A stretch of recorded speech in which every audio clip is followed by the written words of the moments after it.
Check. Hello. Hello.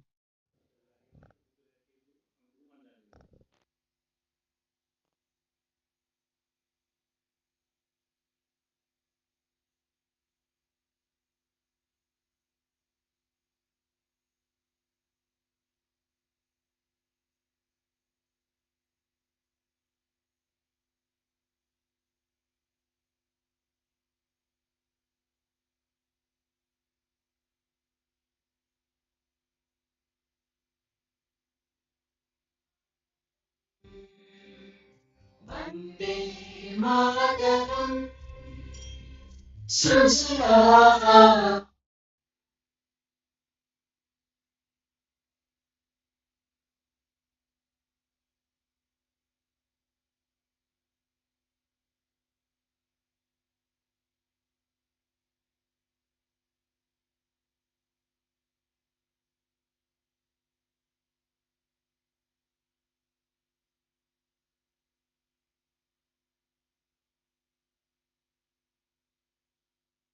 Check. One. Hello.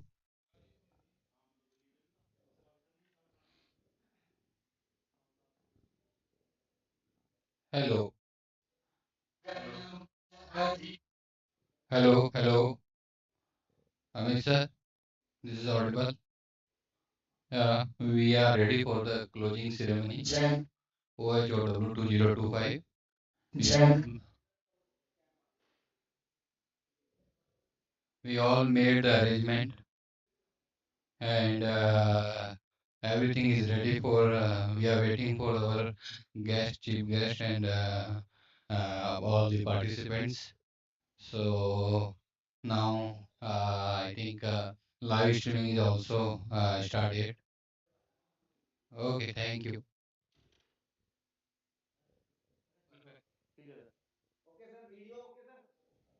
One. Check. Hello.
ಕುಸುಮಿತ Suhasini ಸುಮಧುರ ಸುಖರಾಮ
Hello, hello. Mic check. Hello, hello.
Hello.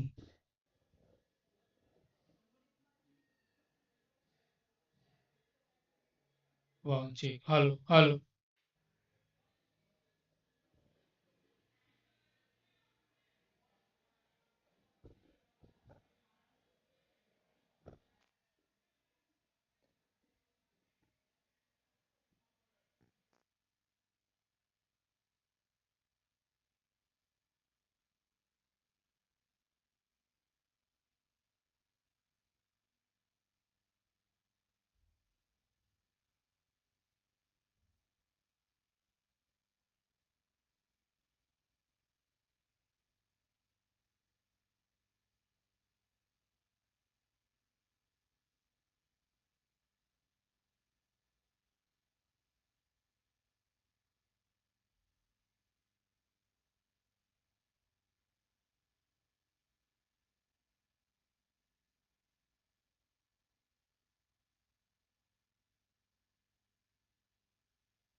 Hello,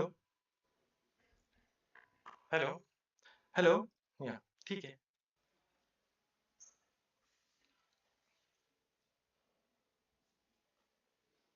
कि पानी की बोतल रख दिया। बोतल नहीं है क्या? 2 दिन यहीं पे रख दे। यहाँ पे रख देना लाके। वहीं से उठा के ला लेना।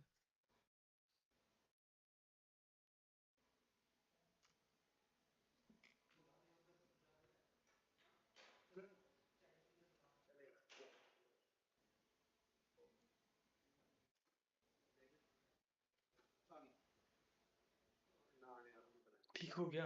बहुत वहाँ पे भी टाइम का इश्यू आ रहा था, but I have to take a charge. ये बंद नहीं हो रहा, ये चालू रहेगा। वो क्या नहीं हुआ, चालू रहने दो क्या? आप उधर, ये क्या है?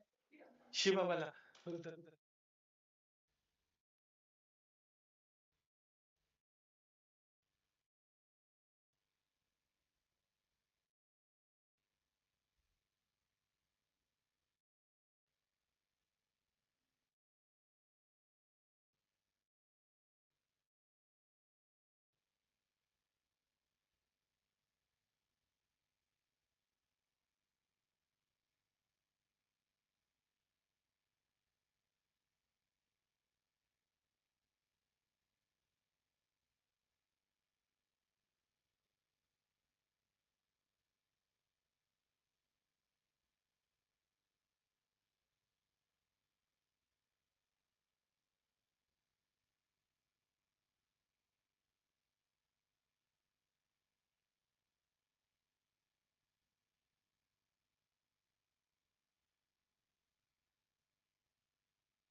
होगी?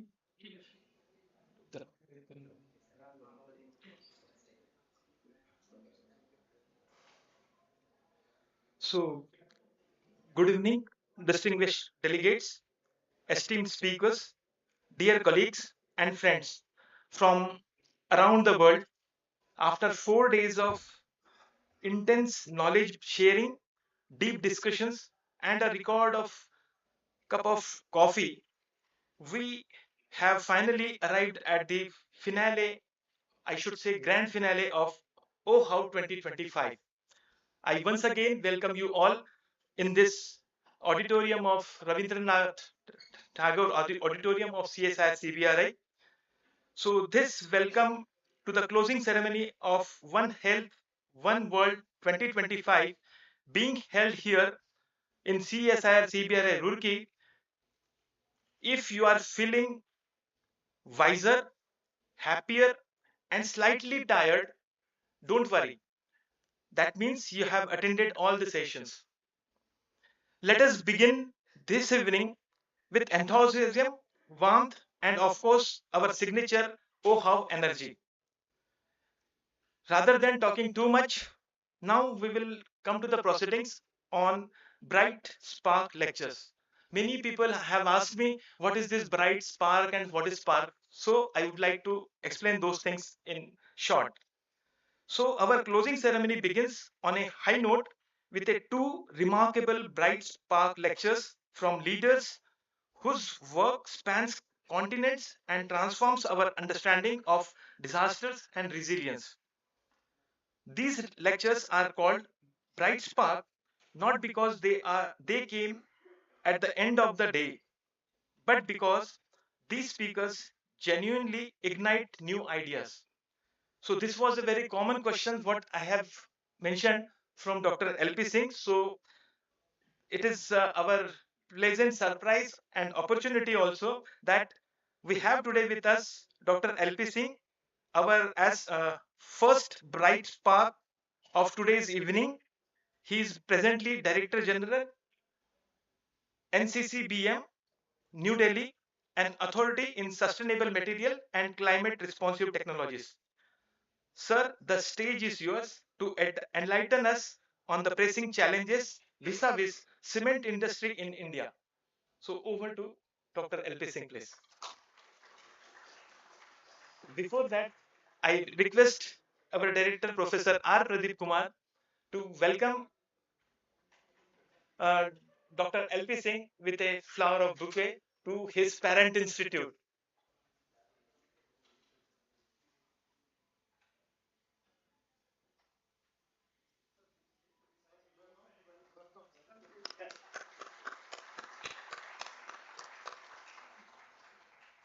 Now the stage is yours, Dr. LP Singh.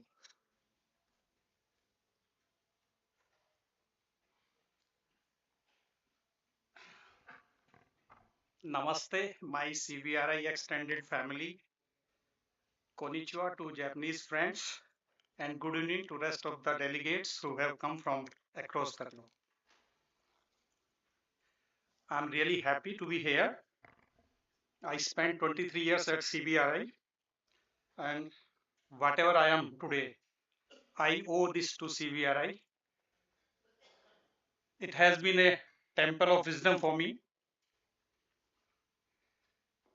And when Dr. Ajay, a good friend of mine, asked me, so I said, this is just like coming home. So I want to thank Professor Pradeep and Dr. Ajay Chaurasia for inviting me to CBRI. Yes, I was asking Ajay, what is this bright spark? He didn't tell me. So then I Googled. And I will tell you what Google says. And you will be happy to know that when I wrote, what is a bright spark lecture? So it says, the phrase bright spark is an English word used to refer a person who is intelligent and has a clever idea. I'm so happy about it. But Ajay, where is Ajay? Huh. But it is often used for somebody who has done something foolish or stupid. This what AI says. I don't know. So you need to tell me. just just joking. So anyway, for me, if you ask me, so I was just thinking what could be the spark means. So for me, spark means sustainable practices adopted for resilient construction, because this encompasses both my institute as well as my ex-institute CBRI. So let me start my presentation. Uh, the lecture will be on, since yesterday we are talking about all natural disasters.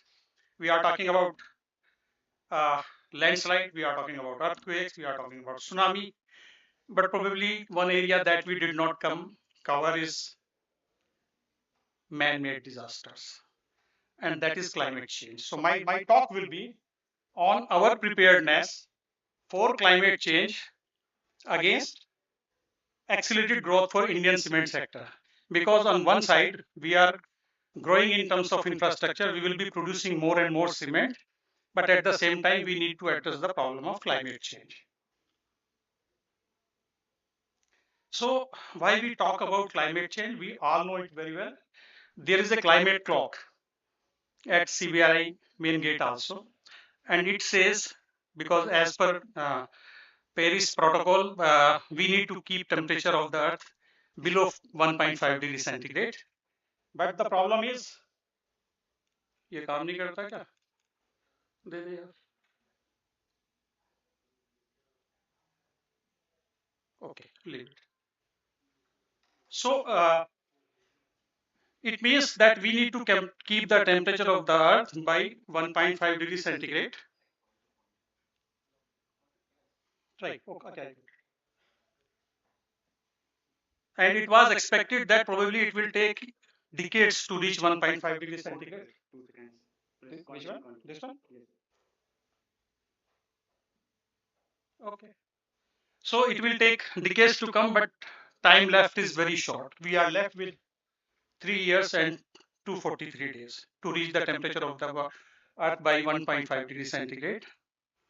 So there, and why I always start my presentation with this slide on climate change, because in Parliament, a question was asked from this website, Climate Action Tracker, that what is the preparedness of India for climate change against our industrial growth, and probably Indian government has not prepared that much level, and that's why it says our current rating is highly insufficient.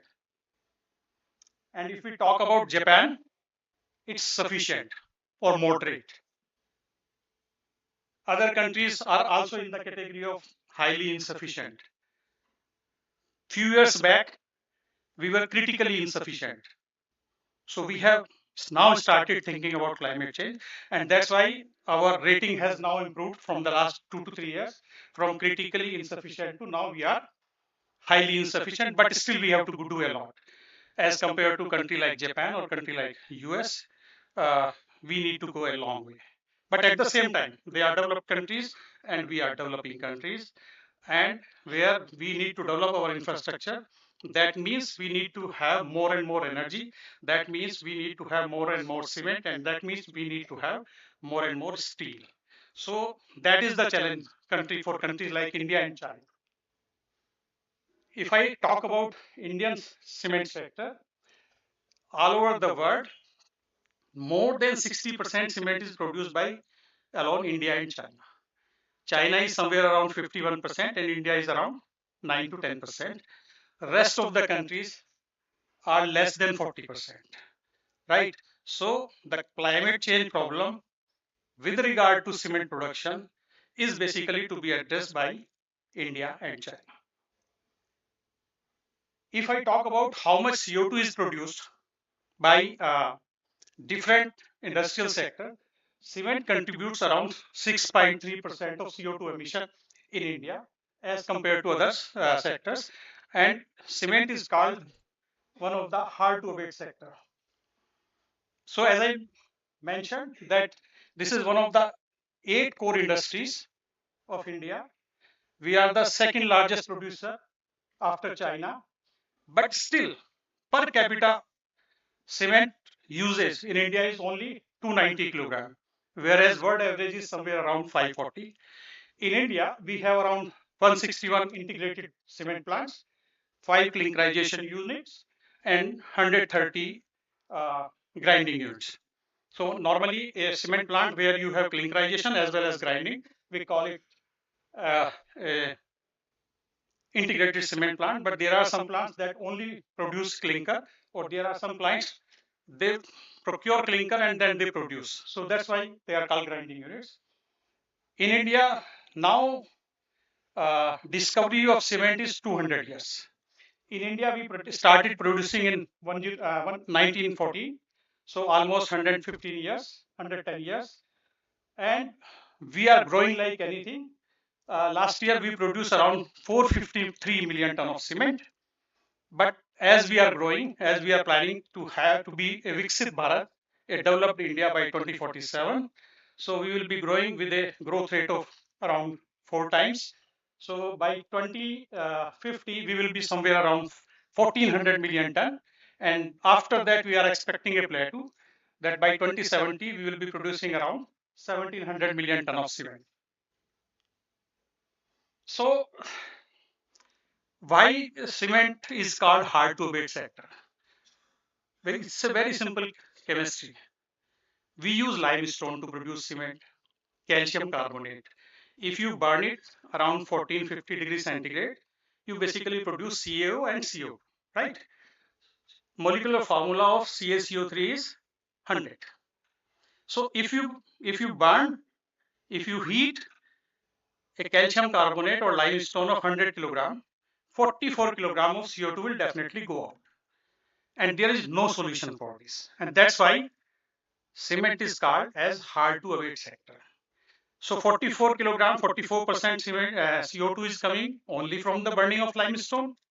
Then you are heating the limestone at 1450 degrees centigrade. So that is another added where we are using coal and other energy. So around 50 to 55% CO2 emission is only from the what we call is that process emission. And we do not have an answer for this. Then there are other ways where we are using energy like for electricity, transportation, and so on. So as I told that around 7% of the total CO2 emission in the world is only by the cement industry. But this journey has been very consistent for India. Around 30 years back, we were producing around 1.12 ton of cement per ton of 1.12 ton of carbon dioxide per ton of cement. Now this has reduced to around 0.6. So that means in 30 years, we have already achieved 50% of decarbonization. And this has been because of changes in kilns, high energy efficiency, clinker substitution, and so many parameters. So I will cover some of these aspects. But rest of the journey is very hard. Why?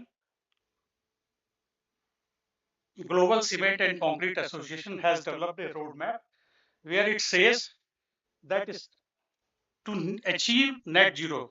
Professor KVL also mentioned this slide in his presentation that to achieve net zero by 2050, what we have to do, we need to work on so many parameters like efficiency in concrete production, what Professor KVL was mentioning, saving in cement and bitumen, what he was mentioning.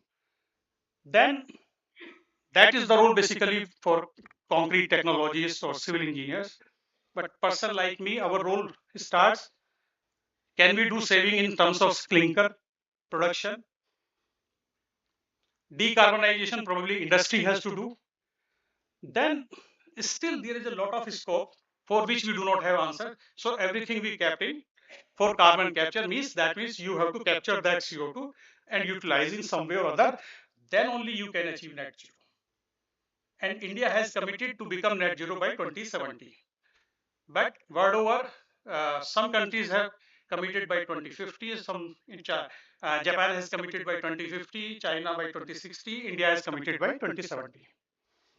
So based on GCCA, GCCA also worked with Perry, and they developed a specific roadmap for Indian cement sector, where they mentioned where how we can achieve net zero by 2070. And again, as I mentioned, whatever answer we do not have, we are just saying carbon capture. Means you capture that, but how to capture, we do not know. Nobody knows. So something new has to be done. Something has to be done on carbon capture and all those technologies. So how to achieve? How to achieve sustainability? So, in my opinion, we need to work on three aspects. One, we need to decarbonize cement industry. We need to intensively work on carbon capture and storage. And some disruptive technologies need to come in picture. Means where lot of R&D, lot of innovation is required. Because as I mentioned, right now we developed a roadmap, but how to achieve? Probably we do not have an answer. So we need to work on all these aspects. Then only probably we can achieve the net zero. So as far as cement industry is concerned, there are five levers where cement industry is working. Number one is substitution of clinker. Second is alternate fuel and raw materials. Uh, Waste heat recovery systems, improving the energy efficiency of kilns, and as I mentioned, newer technologies. It could be renewable energy, novel cements, carbon capture, hydrogen, or whatever new way we can get so as to achieve net zero. As far as energy consumption is concerned, so we carbon footprint is concerned, so we were somewhere around, as I mentioned earlier, also 1.12 ton of CO2 per ton of cement, and we have already reached 0.56 by 2024 or 2025. But the target is by 2050 we will reach by 0.35. How to achieve it? So we need to all work together, and I will show you some of the efforts that our institution is doing, or all over the world, researchers are working on that aspect. So I will also, as I Dr. Ajay mentioned, I will also open up some of the, I will also discuss some of the new ideas. So definitely some of the uh, cement researchers or concrete researchers may not agree that this will work or this will not work. Even I do not know. But I am sure it will not happen in one day, but it will happen one day, right? So I will discuss some of the things. So as far as lower cement journey is concerned, low carbon cement. So if you remember earlier, we used to have OPC. So where clinker factor was around 90 to 95%. Then we started using from OPC to PPC, where clinker factor is around 70%. Then newer cements are coming, composite cement, and recently in 2023, limestone clay cement has come. Portland cement, slag cement has already come in the market. And all these efforts are basically working towards a low carbon cement, how we can have lesser carbon footprint by the production of cement. So by 1995, around we were basically whatever different type of cements are there, we were using around 70% of OPC, right? And whereas this figure has now reduced to 31%. That means we are using more and more PPC. And when I'm talking about PPC means where we are using more and more amount of, earlier we were using around 15%, then 25%, now 35% of fly ash. So more and more industrial waste are being used in cement industry. But apart from that, we are also working at NCB on Portland dolomite cement. This draft we have already submitted to Bureau of Indian Standards.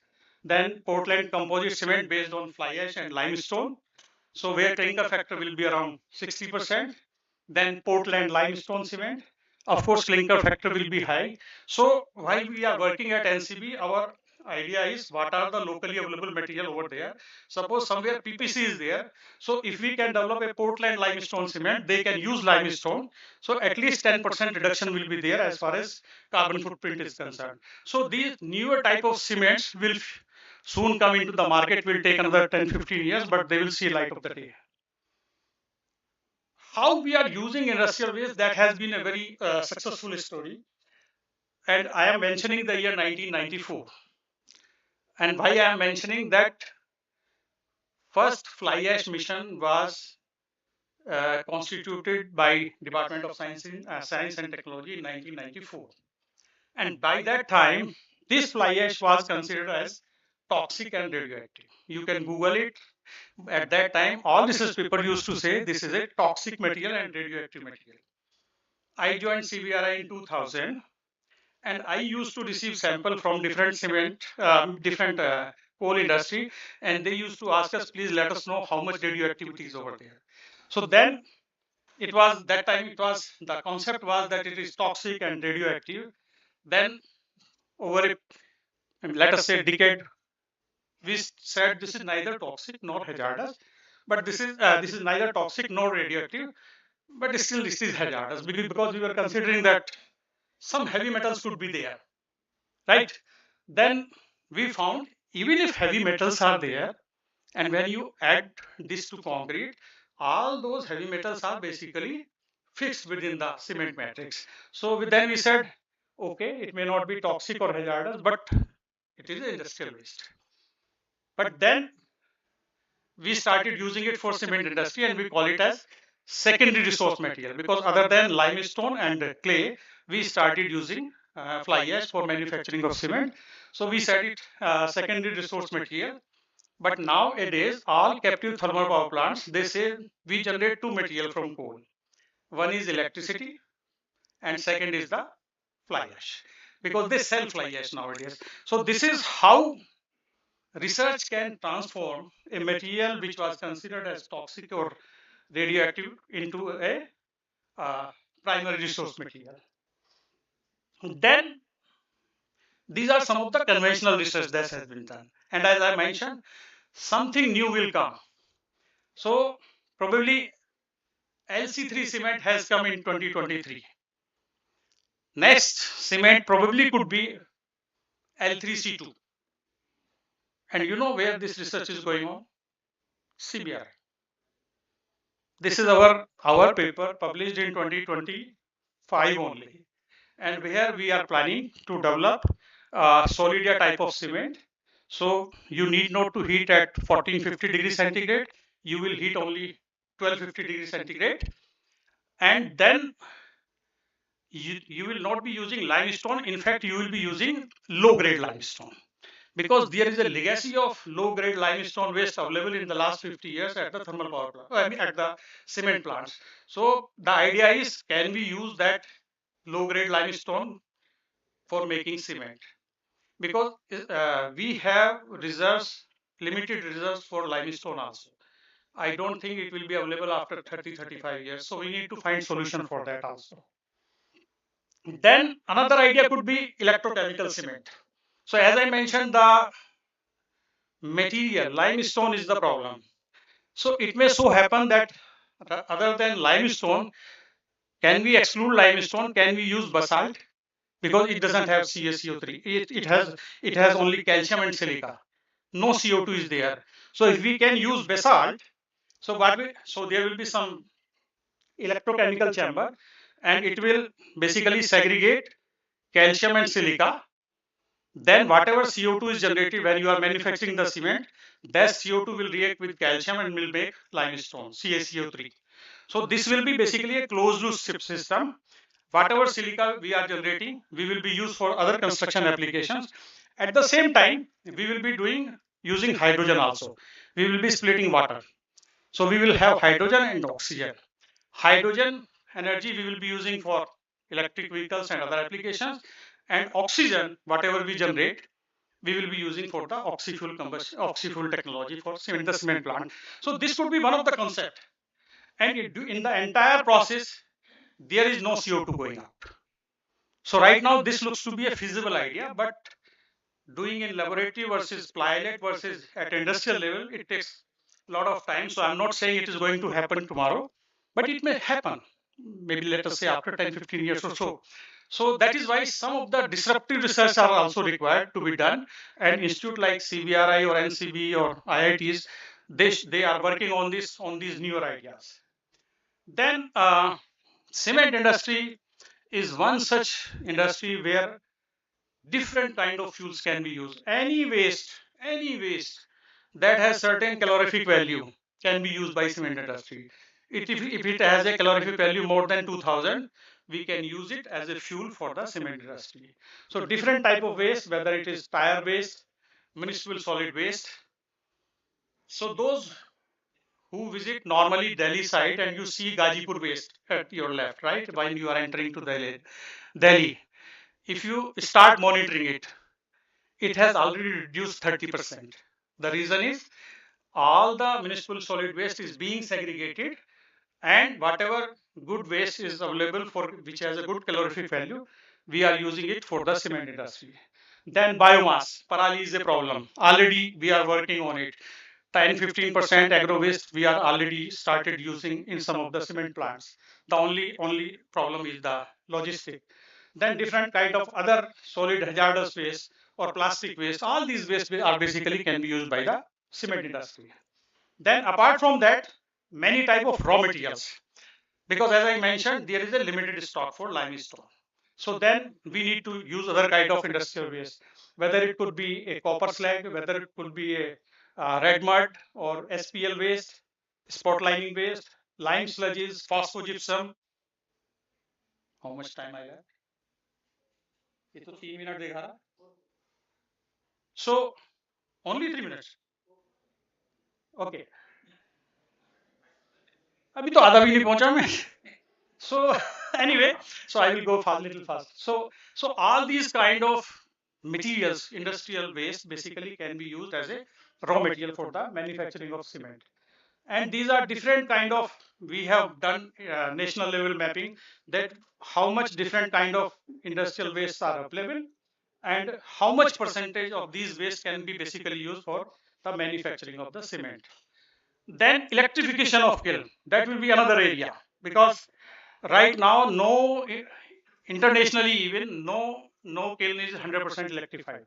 So we are working with some foreign collaboration that can we only use electricity. We can basically exclude coal while we are generating the cement. So internationally or at NCB level we are doing some research, but again it will take a lot of time. Then we are working on many other aspects, whether it is artificial intelligence, whether it is machine learning, whether it is biofuels or alternate fuel dryers. There are different means. The idea is how we can improve the efficiency of the cement plants without using the coal or any other material that basically is responsible for the emission of CO2. Then as far as specific energy, thermal energy consumption is concerned, India's cement plants are the best in the world in terms of energy efficiency. And right now we use only 740 kilocalorie per kilogram of clinker. And we have done extensive audits with the cement plants.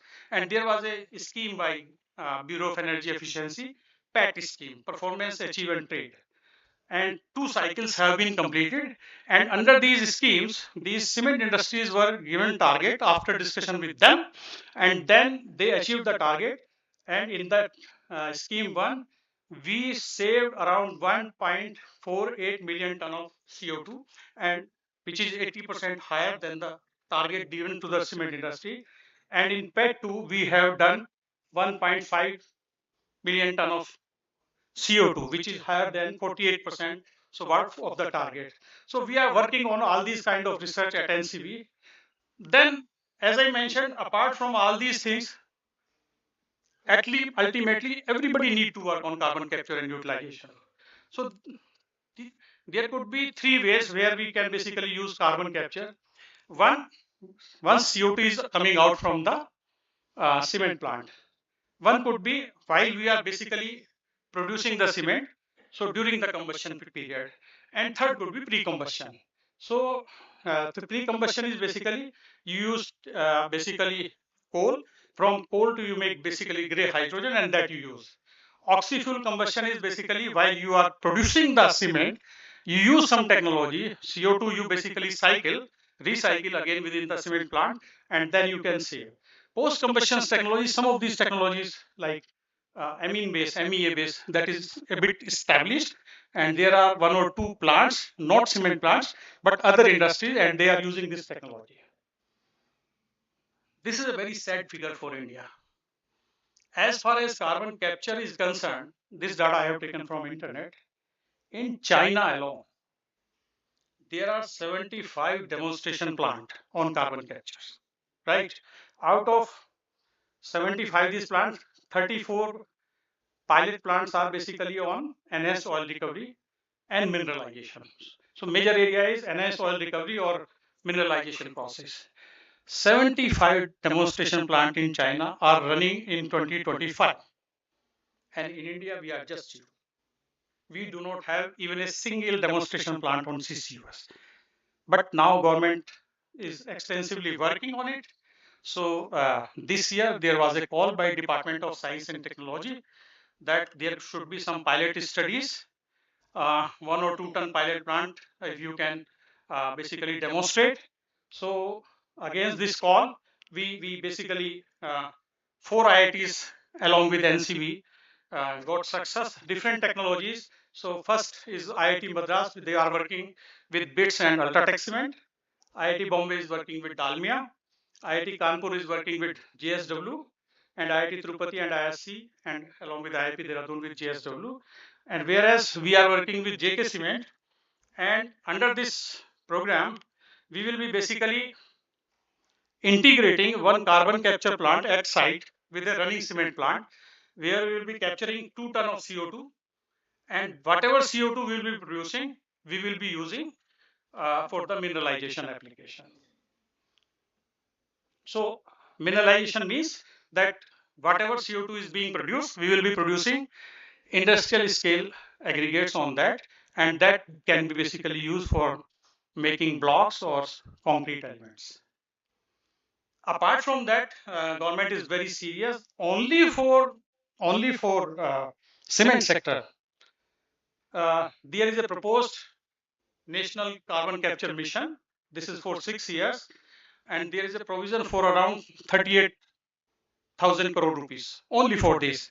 And out of this 38,000 crore rupees, 2,500 crores is allocated only for research. So there is a huge opportunity for institute like ours to have lot of funding is available already. So this has been discussed at national level, and probably by the next year we will get the approval of this. So this is the way forward. This is very simple slide which says, see what are the start material for making a cement. One is limestone and second is clay. I'm just trying to mention it in the simple terms. Then energy what we are using is either coal or electricity. This is the scenario as of today. And when we use it in a cement plant, so we produce two things. One is cement and second is CO2.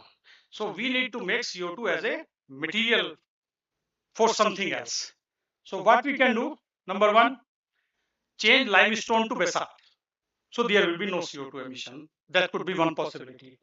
Then change energy, make green electricity, green hydrogen, and future will be for plasma, solar, wind, or electric vehicles, all those things.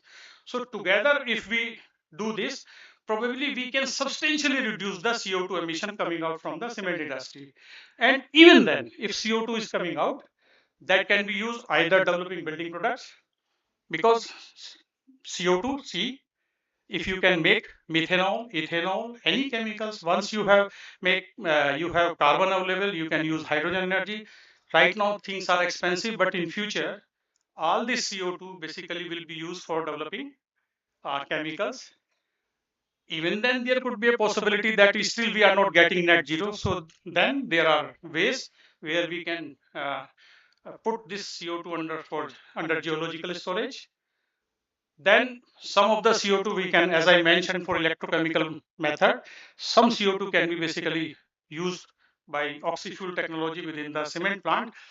So zero is not possible, but net zero is possible. And as I mentioned, it will not happen in one day, but it will happen one day. So this is what my and there is a lot of scope. There is a lot of scope for material scientists, whether to bring this. See, I call cement as a magic material, right? Your water bottle, 1 liter, 15 rupees. your cement 1 kilogram 9 rupees, and that too with 28% GST, now reduced to 18%. So 8 rupees kg material, one of the most engineered material on earth, one of the most engineered material used on the earth. So it's a wonderful material, but it has certain problems. If we can address this problem, probably that will be the biggest boon to the society. Thank you so much. So uh, this is a flyer for, I try to circulate, my colleagues try to circulate during the conference also. The biggest event that happens to be for uh, researchers who are working on cement chemistry will happen in 2027 at New Delhi. India will be hosting it second time after 1992, and UK is the only country who has hosted it two times. So preparations are on, already website, app, everything has been launched, and now we are accepting abstracts in this area. Please, those who are working in this area, they are encouraged to submit their abstract. Thank you. So if there are any questions, वो कह रहा बाद में करेंगे, पर पूछना है तो पूछ. Okay. चल.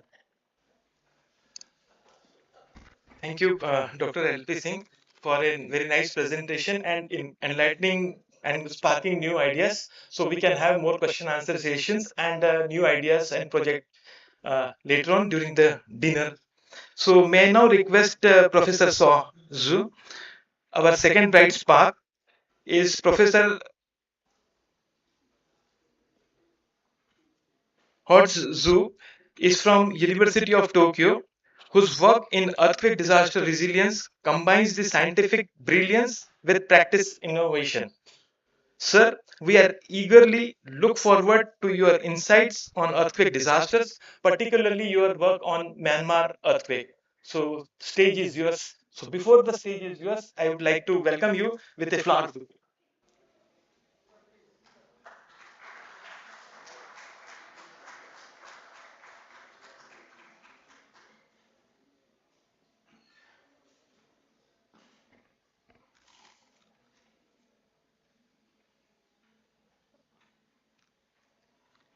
Good afternoon. When I check the schedule, my talk has to be finished at 5:30. So I'm already late before the start. So I will do my presentation quickly. I just want to deliver the key message that what has been going on after this earthquake. So.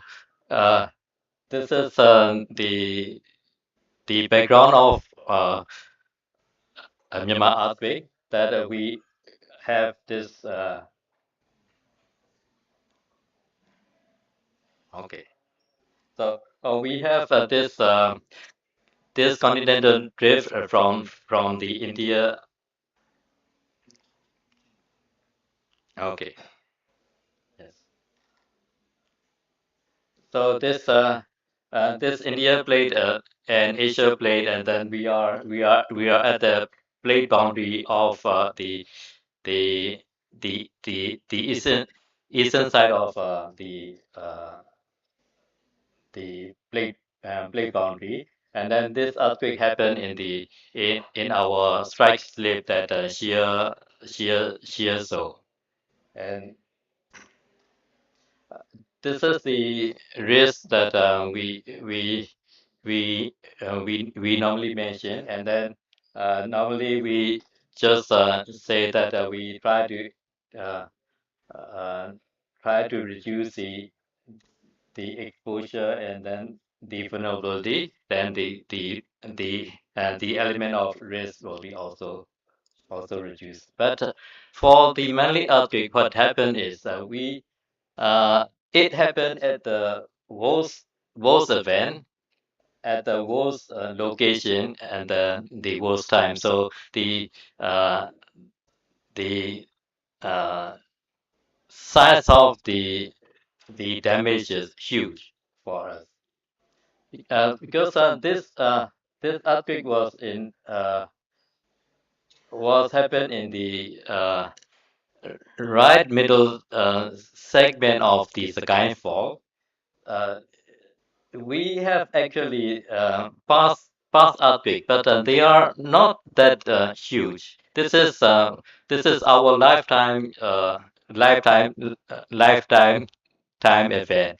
It the whole 400 kilometer of the block has been shifted. The some of the shift has been to up to 5 meter shift. So it was a huge and very rare super shear earthquake. And this is the right at the middle of the country where the most of the most of the population are there. Also, we have uh, some of you might have known that we have some kind of civil unrest. So from the rural area, people move into the big cities. So most of there's are more people are in those areas. And at the worst time, we have internal conflict, and this one happened at the peak of this conflict. So even to get the data to help to the people are also uh, risks. So uh, the security is a problem. Also, the internal coordination also very difficult. So we formed the independent uh, uh, uh, uh, data collecting team. We call it just a earthquake clinic. So that is formed with the engineer volunteers, and then we just make it three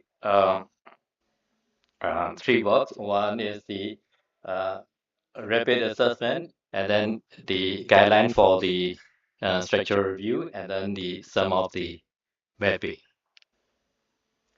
So this is the earthquake clinic website, and then we are just we call for the volunteers. We have uh, uh, um, about 2,000 people yeah, join, and then we have selected about 400 people, and then we form with a team, and then we start uh, to launch to the sites and then get the data. So this is just the informal ad hoc.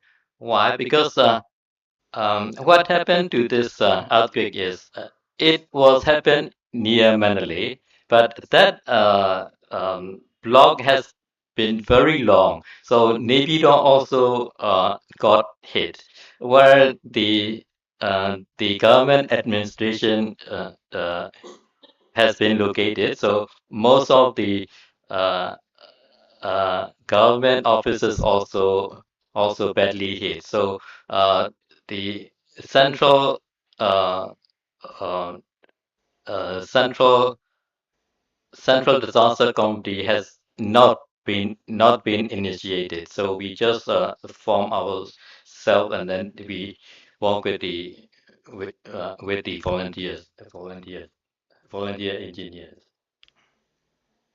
So So I will just skip what we do. I just want to show what we learn from this.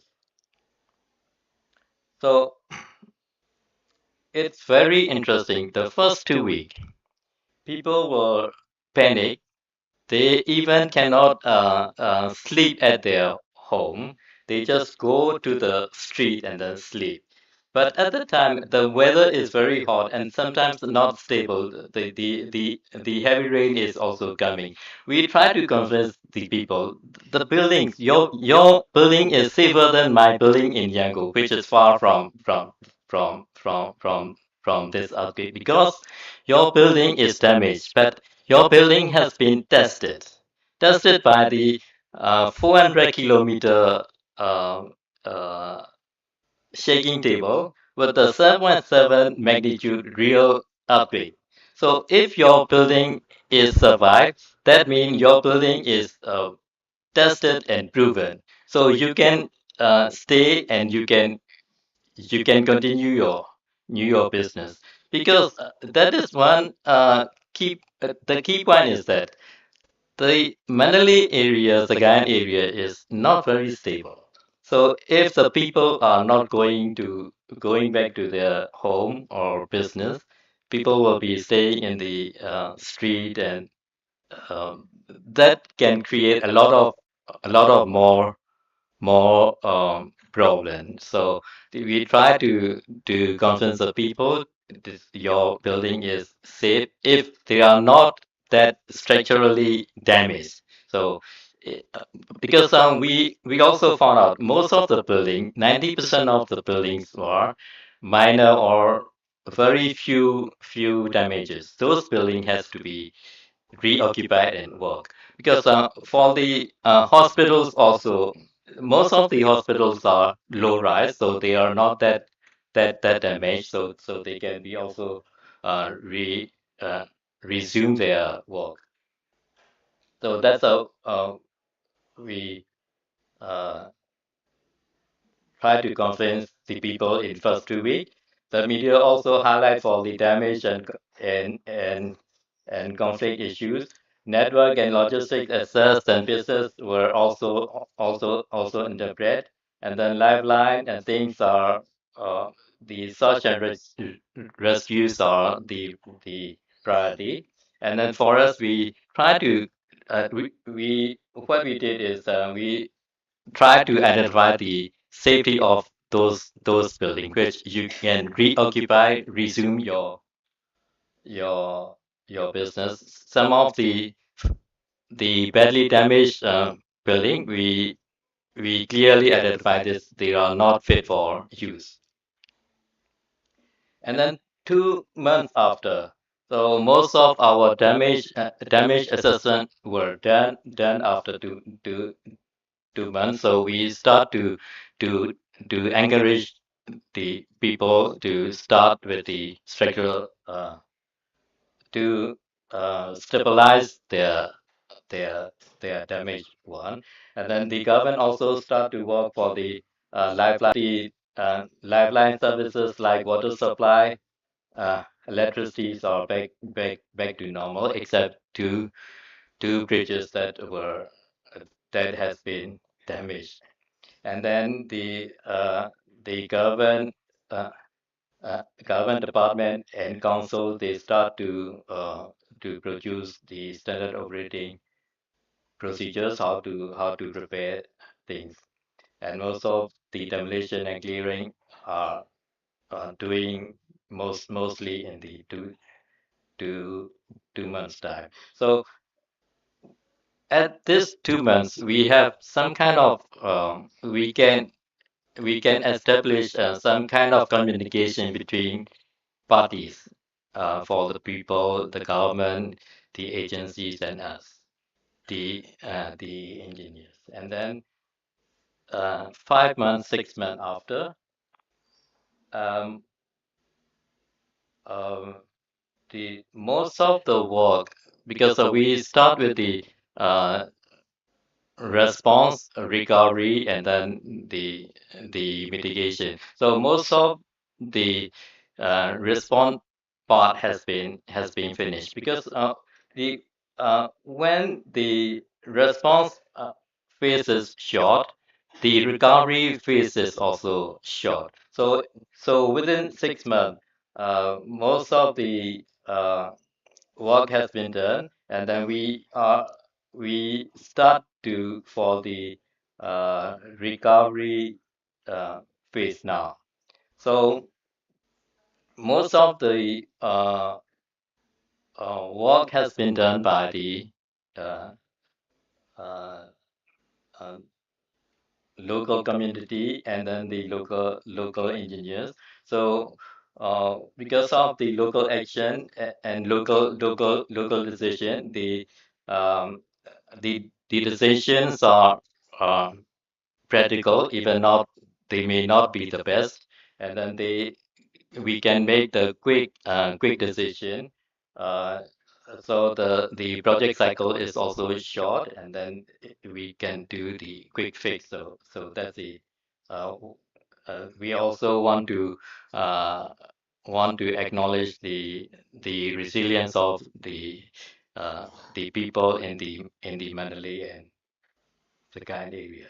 And also we found out that the building codes are uh, uh, uh, quite relevant. The buildings complying with the code are mostly survive, and then the damages buildings are actually they have some kind the old buildings or they have some improvement to the codes and rules. So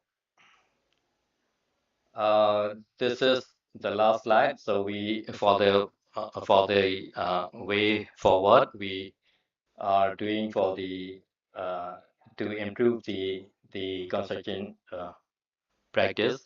We also have that fall zone. That fall zone it has been the super shear of 5 meters shift. So for that also we have to we are working with uh, the the authority for the land use planning, and uh, also we also found out that the directional effect because of this 5 meter movement, the north south forces are huge, and we found so many buildings were damaged due to that north south direction. Because in our seismic code, we never consider for the direction, but in this case, it is very clear.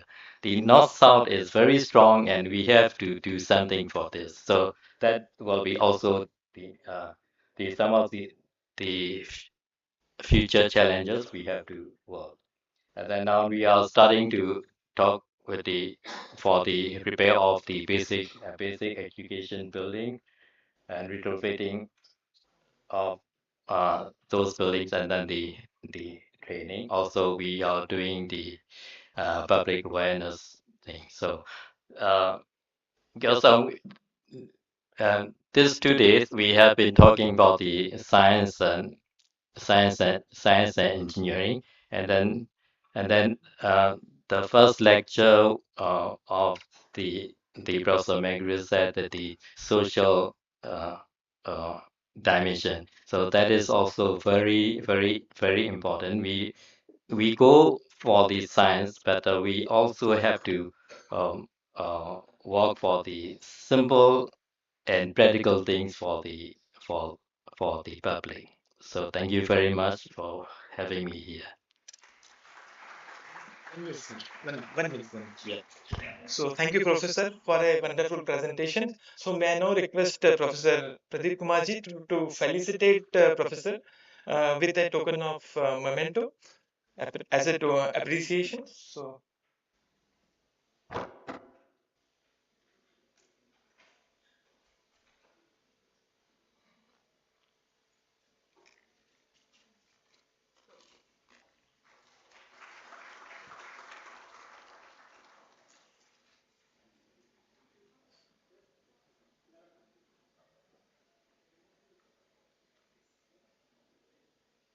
may I now request Dr. LP Singh. So please come on the dais and to receive a token of appreciation from Professor Pradeep Kumarji, Director CSIR-CBRI.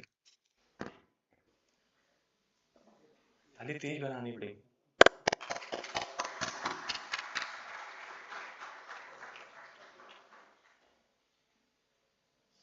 So thank you both the Bright Spark speakers.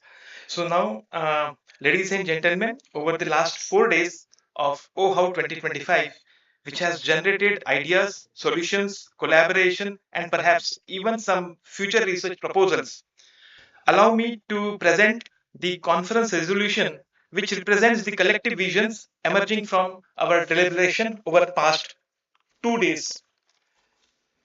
The symposium brought together 350 plus participants, including 50 plus international delegates belonging to 15 countries altogether, 20 plus distinguished speakers, keynotes, and bright spark speakers. 201 technical papers were presented in four thematic zones across 20 parallel sessions. We also witnessed poster display, interactive sessions, and guided visit to CSIR-CBRI's advanced laboratory. Now the resolutions which I have written is quote unquote then Ohow 2025 resolves to strengthen global cooperation, advance green and disaster resilient technologies, integrate multi-hazard assessment tool, promote knowledge sharing, and enhance capacity building efforts for younger researchers. These resolutions shall guide future collaboration between CSIR CBRI, the University of Tokyo, and partner institutions worldwide. May I now request Professor Wataru Tekuchi to come on the dais and say a few words as a closing remark. So, Professor Wataru Tekuchi, please.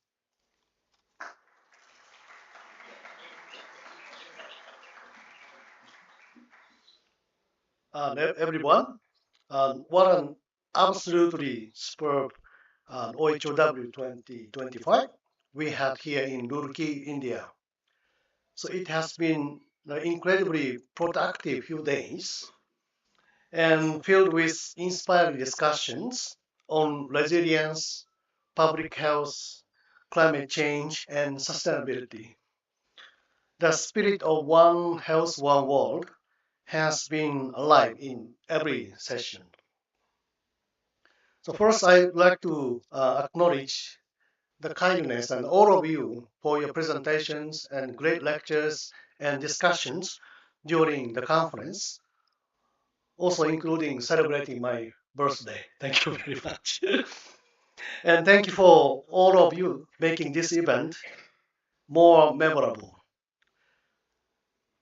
So to the local organizing committees, the CBRI in Roorkee, headed by Professor Pradeep, we sincerely appreciate your gratitude and your commitment and very hard work and gracious hospitality. And you managed all the logistics and the speakers and attendees with an unwavering resilience that defines really India. So you built a perfect platform for us, which is really cross-disciplinary collaborations, which is a hallmark of OHOW.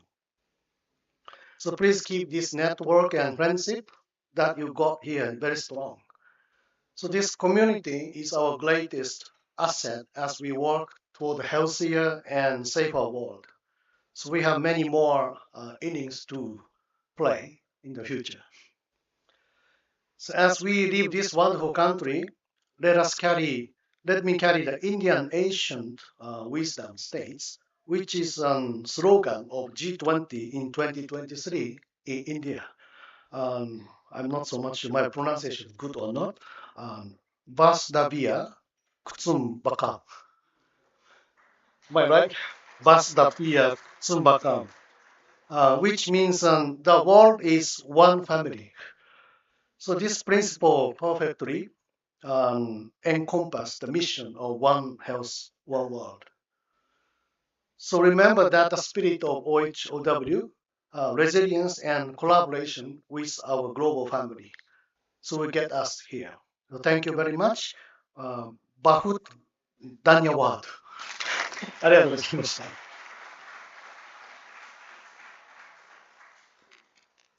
Thank you, Professor Vattarji, for your nice words. Thanks from CSI CBRI family for kind words you have. So may I now request Professor Pradeep Kumarji to come to the dais and say some few words as a closing remarks for the conference.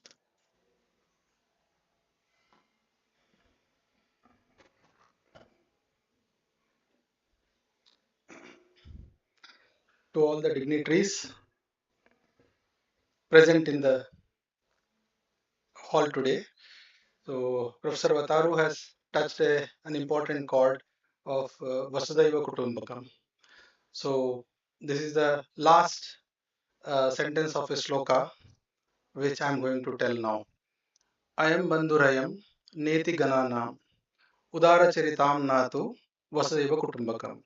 So, what this shloka says is this is aptly selected for G20. Actually, what this shloka says is this person is mine, that person is not mine. Let us remove these kind of divisions. Let us feel whole world as one family. So it is aptly selected one health, one world, one family, and one future. So that was reflected in almost all the presentations starting from yesterday morning till today. And before yesterday, there were two pre-conference workshops, so which we promised when we all welcomed you here. And then tomorrow we have a technical tour. So from the platform, on behalf of all the CSIR-CBRI family, I urge let us cooperate with each other because we are facing with many problems. So one problem if we remove from our minds, then I feel all problems will become very small. So on a time scale, we are very tiny. So geological time scale runs very large. Maybe we live for say 80 years or 100 years. That is actually very small. Okay, from the point of view of Earth or maybe planetary motions, time is very small. And from the point of view of size also, we are nothing but a speck. The whole planet itself is speck when we compare to solar system, galaxies, and how many galaxies are there which we don't know. Okay, these are the two dimensions. So space and time.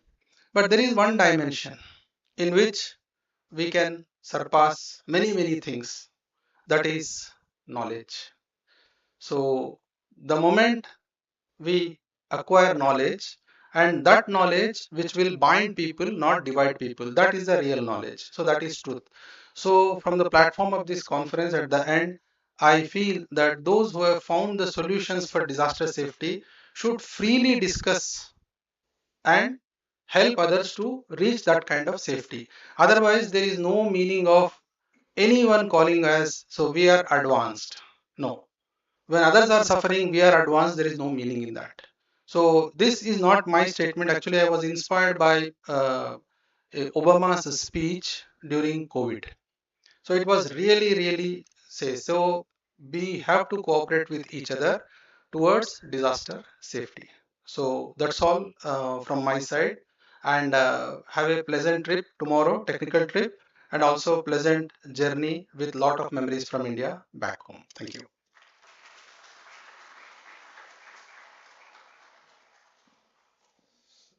Thank you, Professor, for your very kind-hearted closing thoughts for the conference. So, dear friends, now it's time for award for different under different classes. So, and now the moment many have been waiting for Ohow 2025 award. So, these awards recognize excellence, innovation, and the brilliant mind who shaped this symposium with their contributions. Let us celebrate not just the winners, but the spirit of scientific inquiry that all of you brought to OHOW 2025. So CSR CBRI has done different activities during the entire events. So initially we had pre-conference workshop and shake table test. In addition to that, whenever the presentation happened, over the 201 presentations were screened by a unknown committee, and which has been only that was applicable only for the students, and there was a provision to provide to identify a best research paper presentation by students. Parallelly we had the various competitions in the form of a posters and shake table. So this best research paper presentation chair was Dr. LP Singh. So now the stage is yours, Dr. LP Singh, to declare the award. I request Professor Pradeep Kumarji to please be on the dais and felicitate the winners. Can you tell me? I think it. Yeah, please. So lights.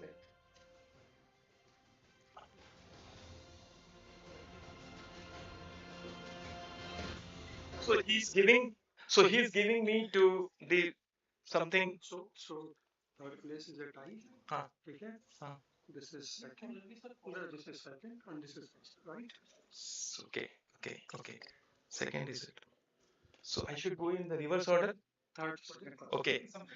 No, no, नहीं नहीं हो गया.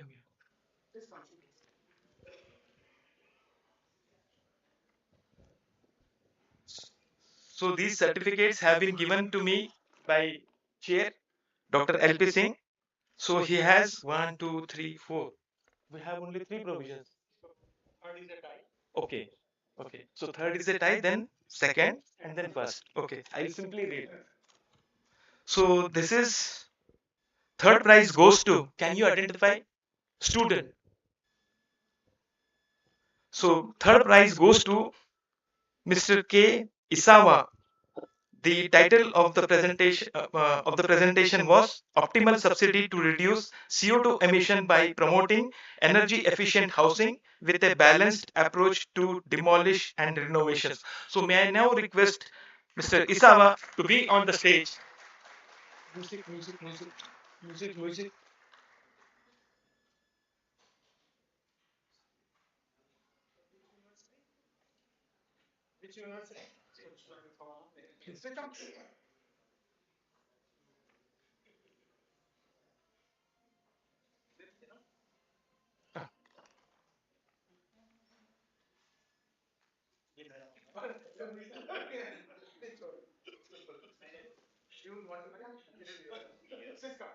Use भी तो करना है वो तो वो स्टेज में.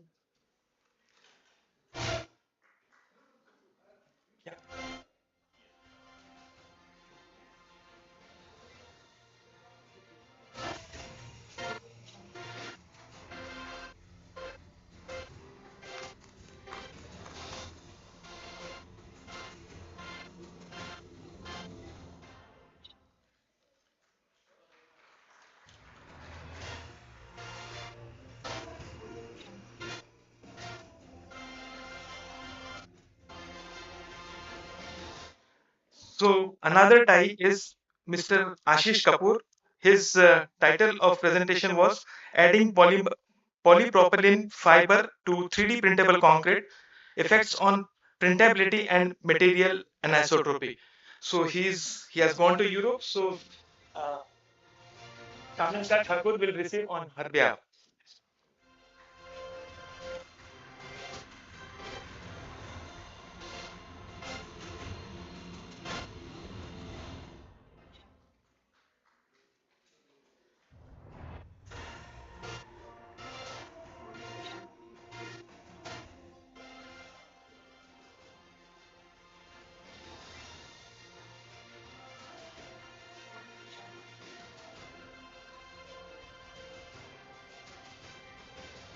So second prize goes to Mr. P.A. Bansod. The title of presentation was Structural Performance Assessment of Buildings, a Key to Earthquake Disaster Preparedness. Mr. Bansod, please.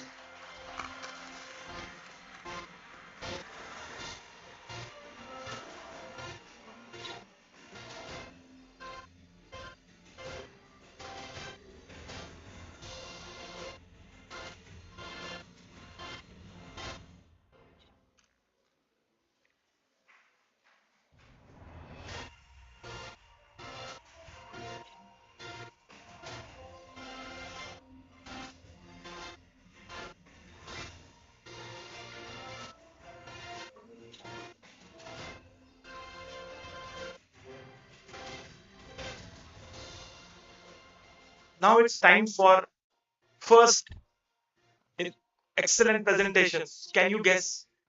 Have some guesses also, please. One or two guesses, please. Okay. So first prize goes to, the title is Non-Contact Bridge Dynamics Displacement Monitoring using MIMO radar. Winner is Yuta Uzami.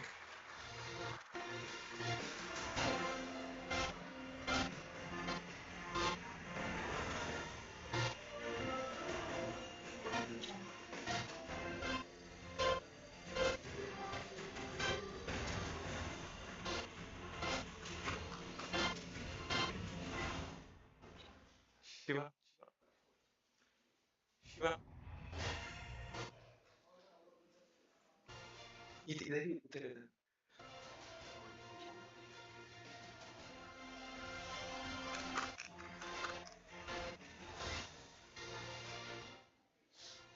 So all together.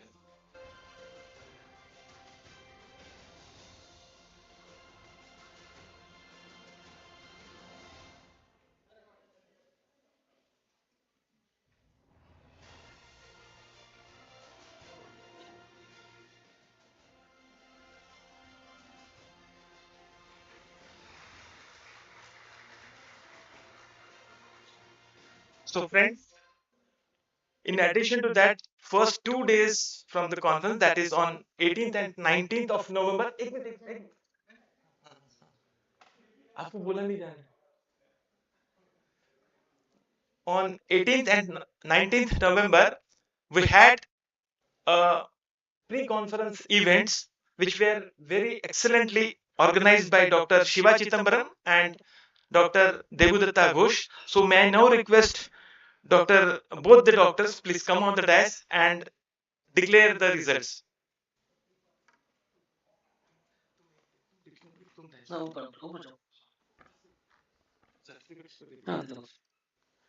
So very good evening. So we had two pre-conference workshop events. First today is One World Many Hazards. It's a poster presentation. So among the teams participated, there are two teams has been selected, one for second prize and first prize. The second prize goes to the team from University of Tokyo, Arpan Singh and team. Arpan Singh, Abhishek Ragmi, and Arliandi PR.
So the first prize goes to Team CBRI, Mohan and team.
The second day, workshop focused on student competition on bridge and building model.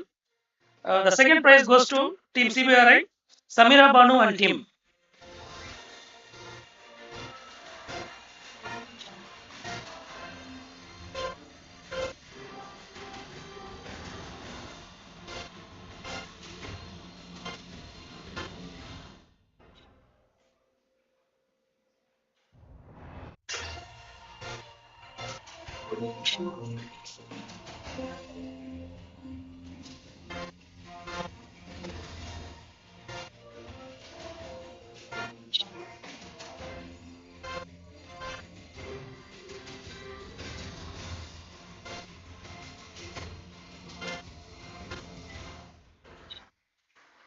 The first prize is going to be shared by two teams.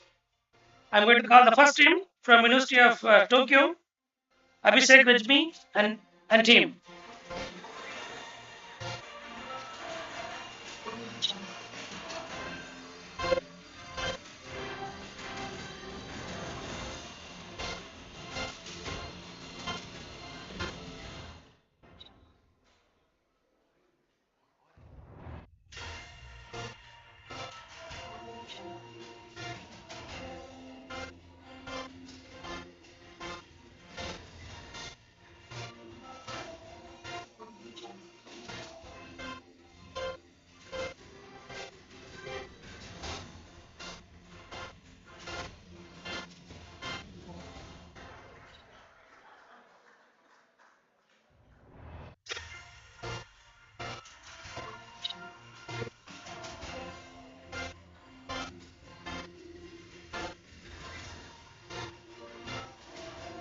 The next team who got first prize is College of Engineering Roorkee University team.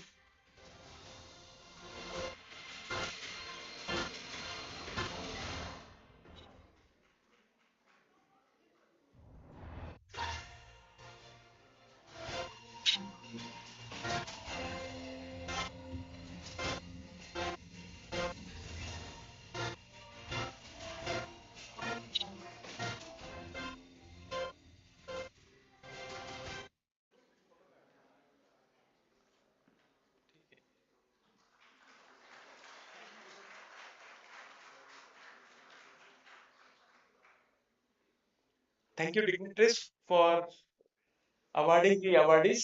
So thank you so much. So now,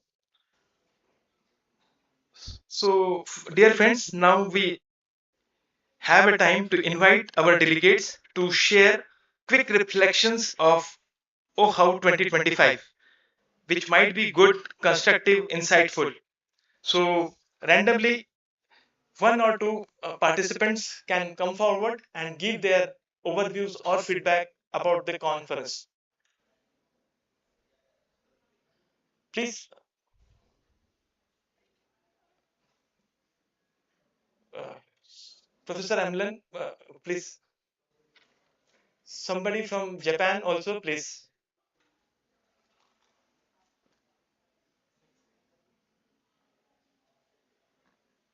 Uh, Thank you, Dr. Ajay, for giving me this opportunity. See, I would say that yes, definitely it has built a nice fraternity based on which we can move forward for the safety of people. See, earthquake doesn't have any differentiation in terms of nationality or religion, or hence we are a single humanity who is facing the crisis, and the OHOW is one of the platforms through which we can help the humanity. Thank you very much.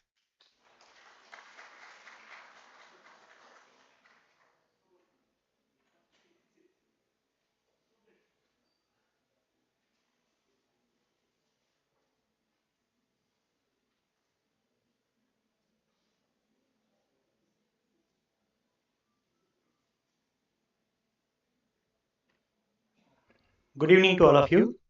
My name is Prashant Anand Bansode. I am working as an assistant professor in one of the university in India here. So this opportunity coming here, listening almost 10 to 12 countries was a very great opportunity for me. I take this opportunity to even remind my PhD supervisor, Professor Upin Goswami, Professor CVR Murthy, to train me and to help me in the topic that I have presented here. Thank you. Thank you so much.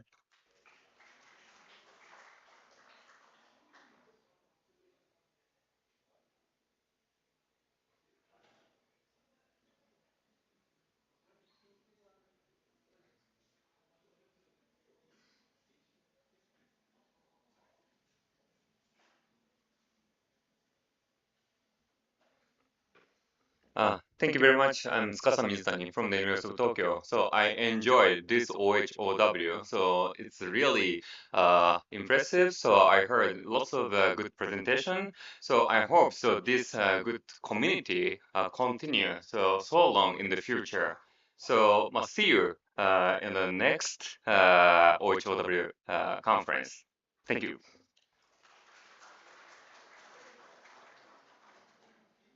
So thank you, Professor, for setting the tone of my next version. So before that, I will appreciate and thank my big thanks to your honest and warm inputs. These reflections help us to grow stronger and stronger in years to come. And now the exciting announcement: what will happen after this 2025 Ohow? Definitely Ohow 2026. So can you guess where we should go for next Ohow 2026? Let's have a video, please. The Philippines. This is GR Principe, Professor of Genetic Engineering from the University of the Philippines, Diliman. We are pleased to announce that the fifth International Symposium on One Health, One World, or OHOW 2026 will be held in UP Diliman campus in Quezon City, Metro Manila, Philippines. We prepared a short video about OHOW 2026. Kindly take note of the tentative deadline for abstract submission and other preliminary information. We sincerely hope to welcome you in the Philippines for OHOW 2026. इसको इसको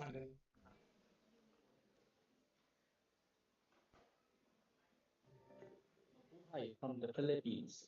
This is Jar Principe, Professor of Genetic Engineering from the University of the Philippines, Diliman. We are pleased to announce that the fifth International Health One World or OHOW 2026 will be So, held in uh, UP Diliman definitely from this particular video, you can guess that the OHOW 2026 will be in Philippines. क्या हो गया?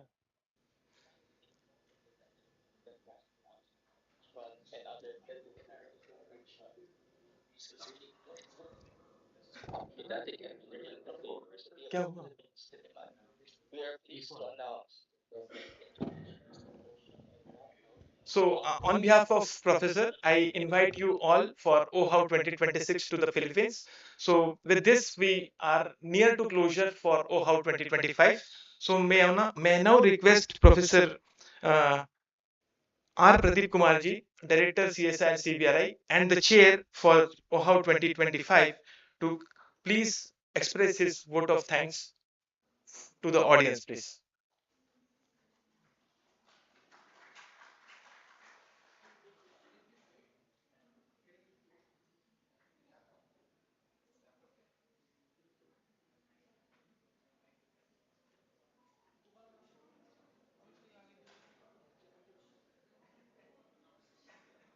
International Symposium on One Health, One of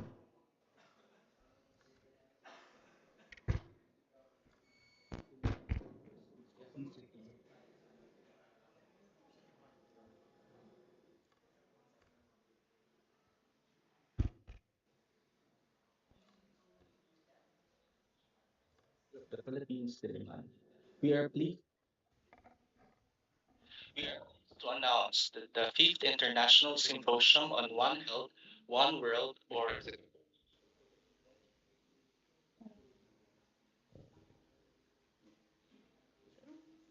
Mabuhay from the Philippines. This is Jar Principe, Professor of Genetic Engineering from the University of the Philippines, Diliman. We are pleased to announce that the fifth International Symposium on One Health, One World, or OHOW 2026 will be held in UP Diliman campus in Quezon City, Metro Manila, Philippines. We prepared a short video about OHOW 2026. Kindly take note of the tentative deadline for abstract submission and other preliminary information. We sincerely hope to welcome you in the Philippines for OHOW 2026. Maraming salamat po. Thank you.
Hello.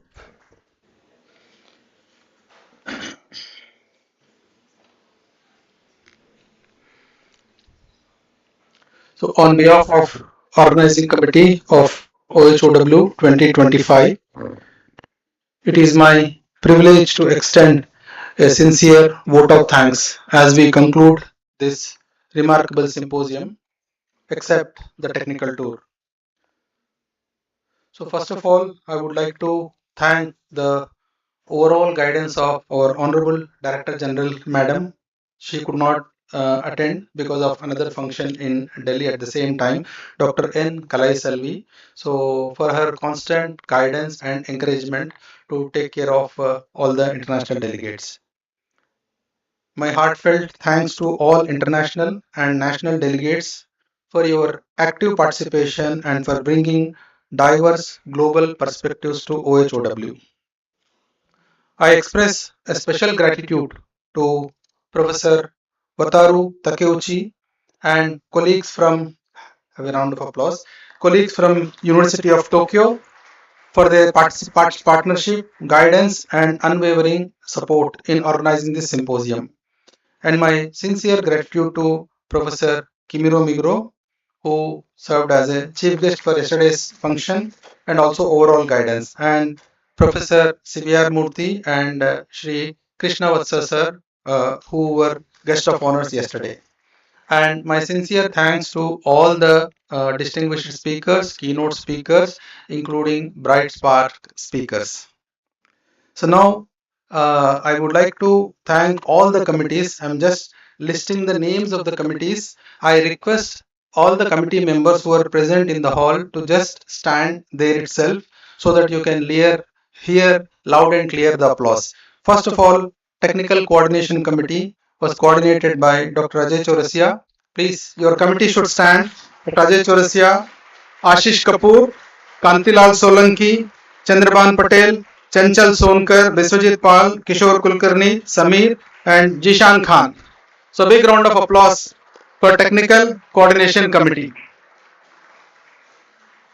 Yeah. The next one, Pre-Workshop Committee, Dr. R. Shiva Chidambaram, just please rise. Ashish Kapoor, Devdatta Ghosh, Bharat Singh Chauhan, wherever they are, please stand. Hina Gupta, Anindya Pain, Anup Kumar Prasad, Biswajit Pal. So you are only representing? Yeah, please. A big round of applause for them. The next is Printing Stationery and Conference Kit Committee, Mr. Anup Kumar Prasad, Veena Chaudhary, Bharat Singh, Bharat Bhushan, Chandan Meena, Ashish People, Biswajit Pal, Rajesh Kumar, and Shamlal ji. Please stand. Big round of applause for them. Okay. Food and Catering Committee, Dr. R.K. Verma, Shamlal ji, Ashish People, Soumitra Maiti, Himanshu Sharma, Dr. Humera Athar, Ajay Dwivedi, and Gayatri Devi. Please stand. A big round of applause for them. Cultural Committee, Arpan Maheshwari and Anup Kumar Prasad. The next, Reception and Registration Committee, Dr. Leena Chaurasia, Anindya Pain, Dinesh, Rahul, Hemlata, Shaina, Kavita Shri, and Ritika Bist and Ikra. Please stand. A big round of applause for them. Decoration, Lighting and Stage Stall Management Committee, Dr. Neeraj Jain, Dr. Rajender, Dr. Rajnish, Ms. Sanskriti, Tavish Alam, and Mr. Naveen Nishan. A big round of applause for them. Next, a one-to-one connect of delegates, Dr. Kanungo, Dr. Rajesh Das, please stand. Ms. Saina, Jyoti Yadav, Shubham Chaudhary, it's a very big list.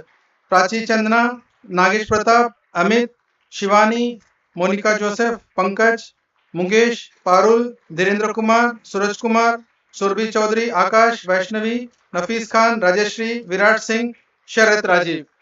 A big round of applause for them. Yeah, please. And Office Secretariat Committee, Dr. Ajay Chaurasia, Shaina, Kavita Shri, Shonu Pindwal, Manish Kumar, please rise. Sonali Kohli, Govind Ritika Bis, Lakshay, and Amalullah. A big round of applause for them. Thank you. Please sit down. And also all the admin staff who supported this conference in various ways. A big round of applause for them.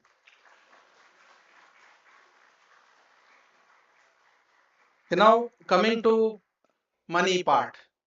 So the sponsors who supported this conference.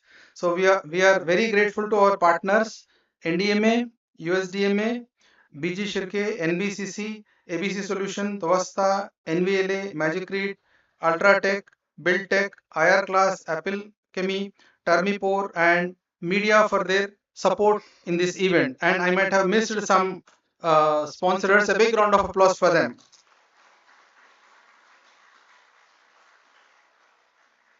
And now I am going to call here the people who work tirelessly. Means conference show was happening. There were some people behind the scene, and there were some people behind that also who were working. So Miss Yoshimoto-san, please a big round of applause. Please come here, come here. Along with that, please recycled bouquet and Miss Shaina. Just stand. You also stand. Miss Shaina.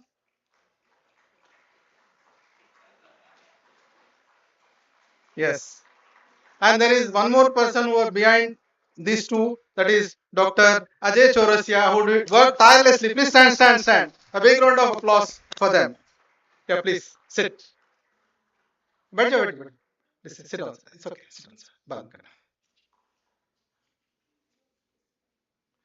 Yeah, as we close the symposium, I hope the connections built here will evolve into lasting collaborations. So thank you all once again. Wish you all safe journey after tomorrow's technical tour, and please join for farewell dinner along with the live music. You want to say something? Please.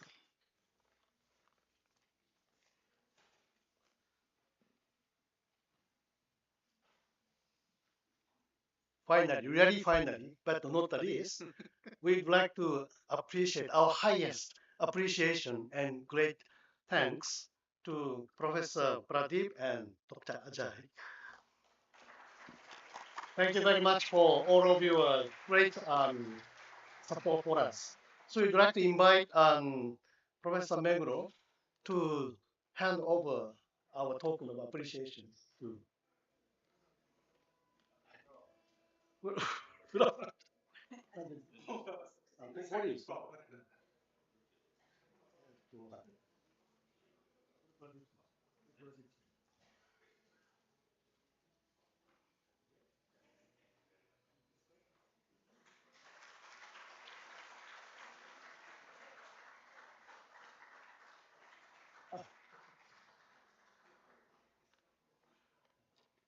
Oh.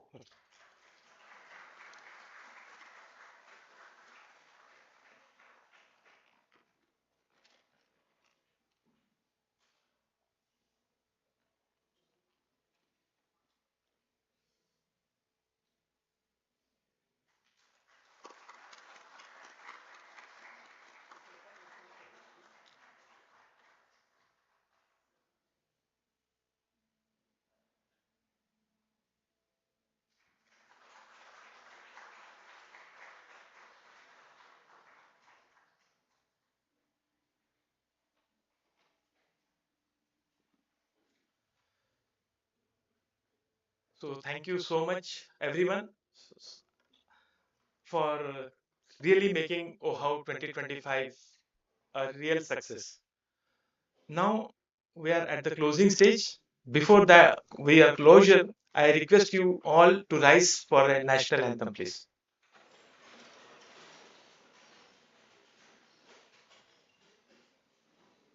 जनगण अधिनायक जय हे भारत भाग्य विधाता पंजाब सिंह गुजरात मराठा करावंगा विंध्य हिमाचल यमुना गंगा उच्चल जलधि तरंगा तव शुभ नामे जागे तव शुभ आशीष मागे गाहे तव जय गाथा जन गण मंगलदायक जय हे भारत भाग्य विधाता जय हे जय हे जय हे जय जय जय जय हे